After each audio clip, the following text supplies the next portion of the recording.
Dear student, welcome to this basic genetics course, and we are in the unit 3 last class. So, the unit 3 is about the ways to determine sex and inheritance of sexual trait, and in this last class we are going to talk about dosage compensation using Drosophila and human as a model to help you understand what it is. So, before going into the detail of this concept, I would say this is a very advanced concept, and it is very interesting, also intriguing as well, right? When I'll discuss it with you, you will see. And so probably you may not be able to understand every single thing that I am saying. Still, I would say you listen carefully and write down the terms that you are not able to follow, so that you can at least look up, right? You may not, I will not really go into too much detail of molecular biology of this mechanism, which we already know right now, but this is a topic of the advanced class that you will go and learn, in advanced courses or the advanced PG courses or maybe advanced genetics courses. But yet it is very important for you to be very well aware about the concept of dosage compensation. So, the dosage compensation, where we see that in female we have 2 X chromosomes, right, whereas in case of male there are 2 different chromosomes, only one X and another is Y. So, there is this difference in the number of chromosome, right, and so whatever the product, the genes that are present here and the product those genes are making, they are also different. They must be much more in female compared to male. So, how we will bridge this gap? We have to bridge this gap for the normal development. So, in this class I will discuss the strategy of nature through which they actually determine how to differentiate and how to manage the male and female expression of the genes that are present on the X chromosomes. So, the introduction to the dosage compensation is written here in the points. So, equalization of gene expression between sexes despite differences in the sex chromosome number, right, as I just have mentioned here.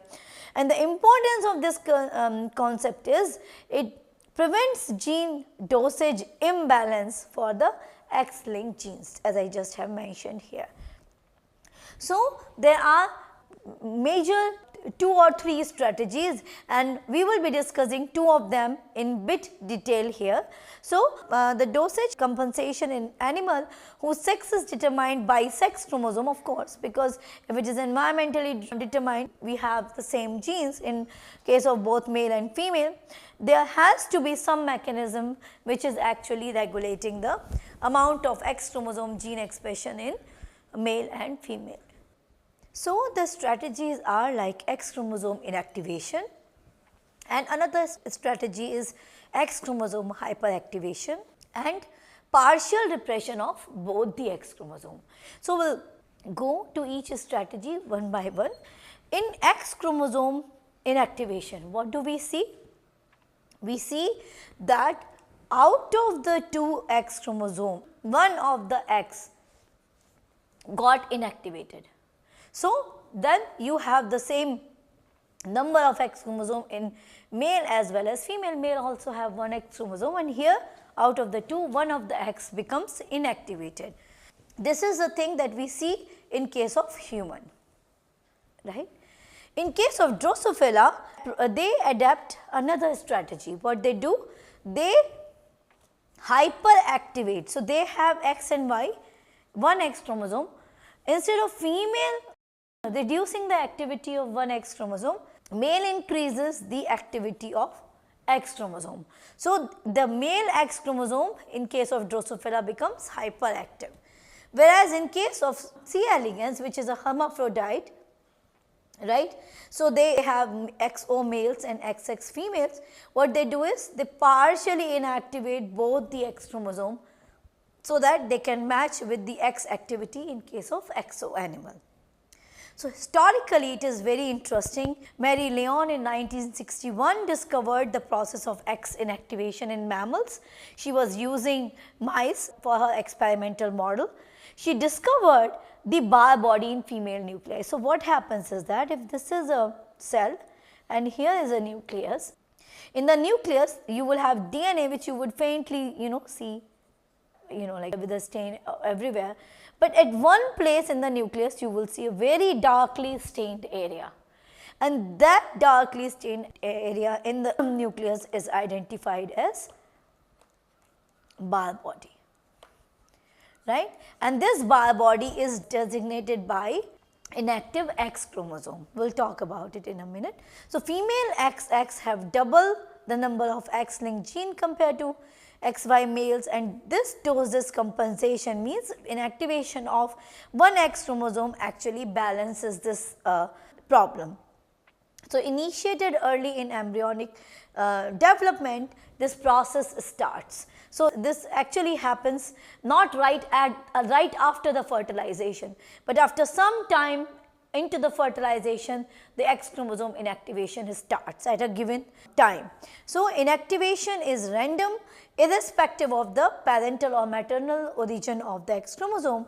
We receive one X from the mother and another from the father, right. So, it is not that mostly most of the animal, not always, I think in some marsupials it is also determined by the origin of the sex chromosome, but otherwise the origin is very much independent of their origin, either this one or that one can get inactivated.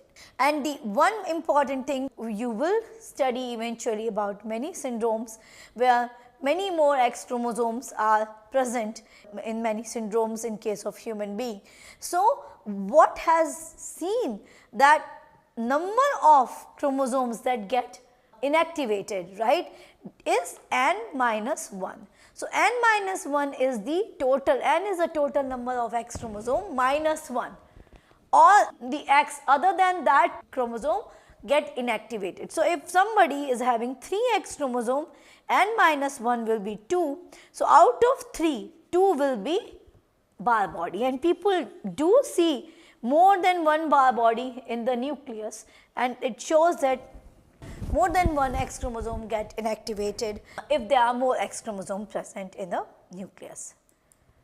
So, this is a very classical example of calico cat. So, if you have seen around you the cats many times, single color cats, and there are cats which has patchy hair, right. So, mostly if you have not paid attention, pay attention now, mostly the solid color like black or white or orange, solid, no patches, they are males, right.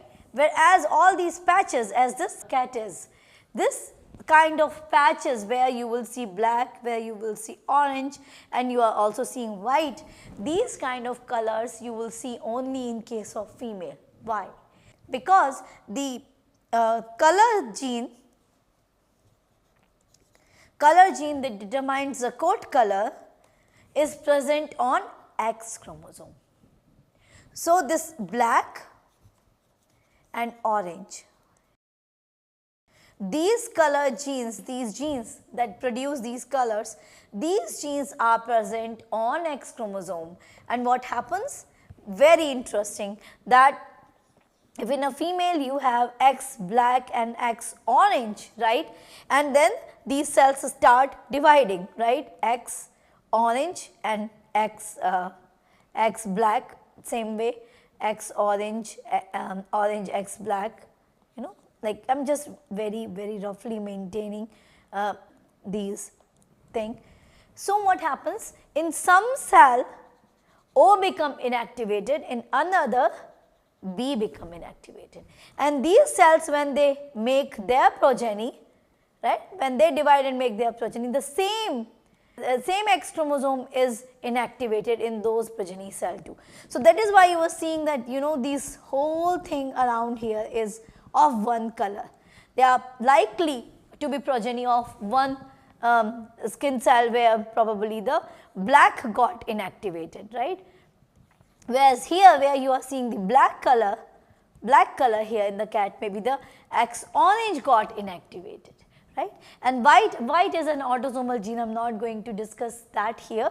It is something which is making the melanin color, and then it depends on when that gene get activated and if it is allowing the deposition of melanin or not, that regulates the white color in the cat. But for now we are discussing about the X chromosome and its inactivation.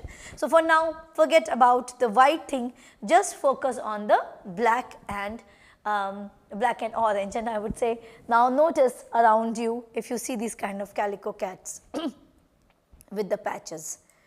So mechanism of X chromosome inactivation, again it is a very detailed topic, and I have just summarized very briefly to help you understand the concept, right, because there are many things here.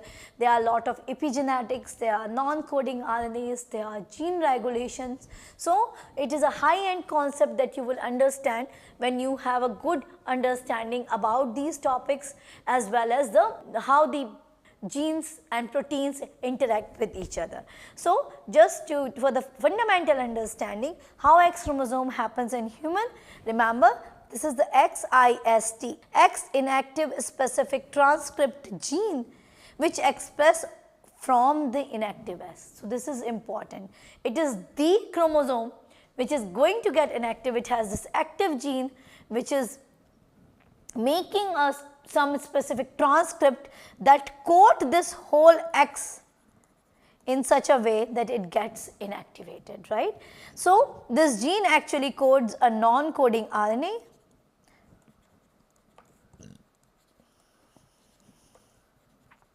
So remember, this whole thing of making a X chromosome inactive is not the process which is being done by a protein. It is a long non-coding RNA. I have written it here too. So this is also one of the important thing. One important thing is XIST. Next thing is that it is long non-coding RNA, right. And then what does this long non-coding RNA? Will come to it. So this is expressed only on the inactive X chromosome, just repeating myself. It recruits the chromatin repressors, right. So chromatin repressors are what? So I told you that there are things that are epigenetic.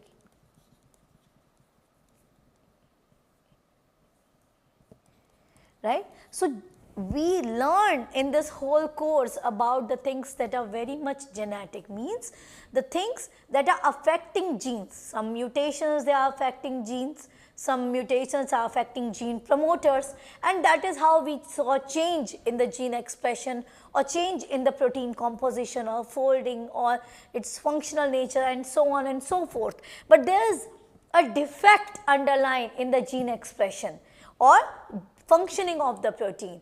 But when we talk about epigenetic changes, what happens? When we talk about epigenetic changes, the genes are normal.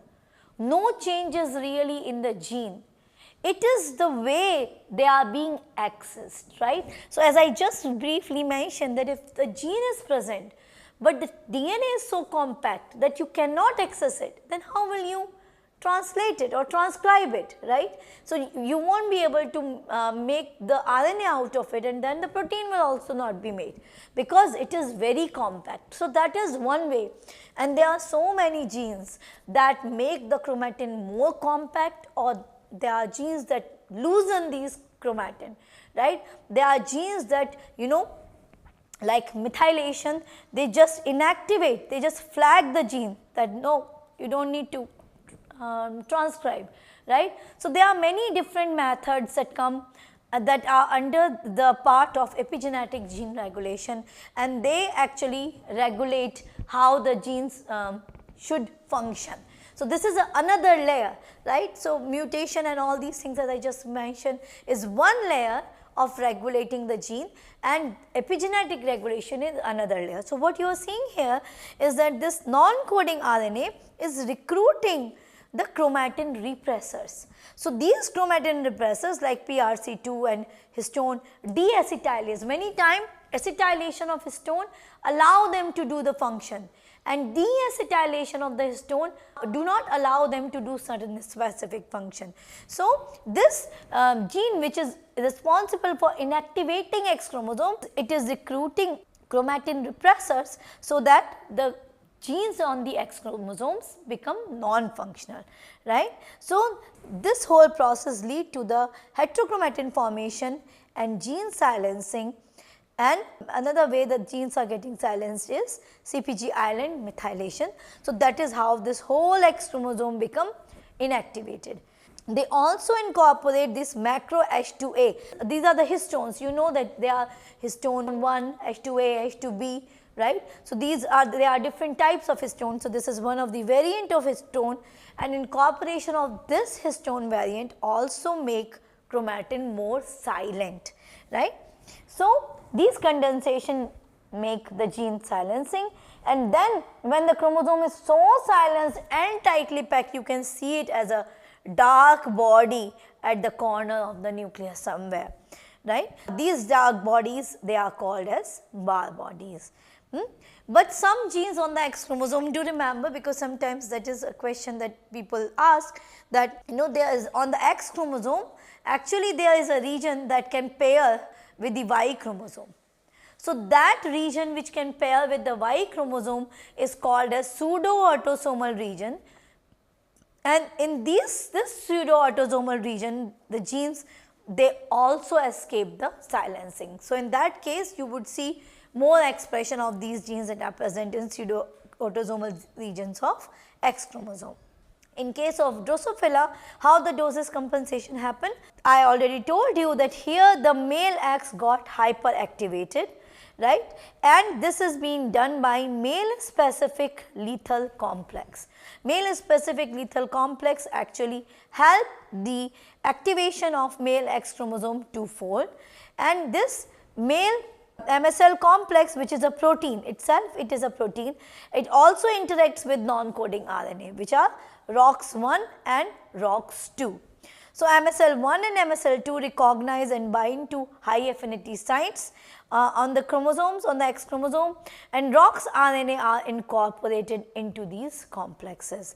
They target 150 to 200 high affinity sites on X chromosome and increase transcriptional elongation along the X chromosome via histone modification. So, what they are doing is, remember before they do not want the X chromosome to be active, but here they want the X chromosome to be hyperactive. So, again they are using the epigenetic modifier. So, in this case H4K16 acetylation is done to make the chromatin more active, right. So, this is what is different in case of X inactivation versus X activation or hyperactivation. And here I have just made this a small table so that you can quickly review the differences between XIST, which is human, and MSL1, which is Drosophila. One is X inactivation, another is X hyperactivation. So, XIST is a long non-coding RNA, MSL1 is a protein. XIST is expressed in female, it is expressed on the chromosome which is going to be inactivated, and MSL1 expresses on the X chromosome, but in males, right. It silences XIST, whereas MSL1 activates the X chromosome, right. Mechanism is the RNA coating and repressor recruitment to the chromatin, so that chromatin remain active, and in case of the MSL1, the scaffold for upregulation machinery is installed on the chromosome, so that genes are making more product compared to the normal X chromosome. So, epigenetic markers are here H3K27Me3 and DNA methylation.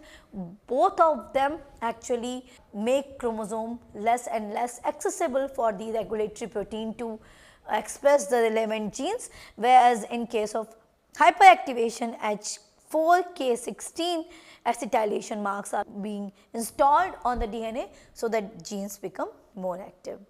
And finally, This is a table where I am comparing the whole thing in case of human and Drosophila, what exactly is happening as a process wise. Human is having inactivation of X and Drosophila has upregulation, and genes involved are XIST in human, whereas ROX and ROX2 in case of Drosophila as RNA and MSL2S protein in case of Drosophila. One target is the one X inactivated in the female and the single X present in the male is hyperactivated, right. So, this is the reversibility is once it is inactivated, it is inactivated, and then once it is activated, it remain activated throughout the life. So, in summary, dosage compensation is essential for sex chromosome gene balance. Human and Drosophila use distinct but effective strategies that are involved in this kind of inactivation or hyperactivation. It involves coordinated epigenetic and transcriptional control mechanism. So, I really hope that you are able to follow this lecture, and it was a trial from my side. I do not want it to overwhelm you with the information, but at any point if you see that things are not clear, feel free to contact me, and I have these two questions showed on your screen. Please read them, and I will be available for any discussion that you might need to solve the questions, and with that I would like to thank you all for your time.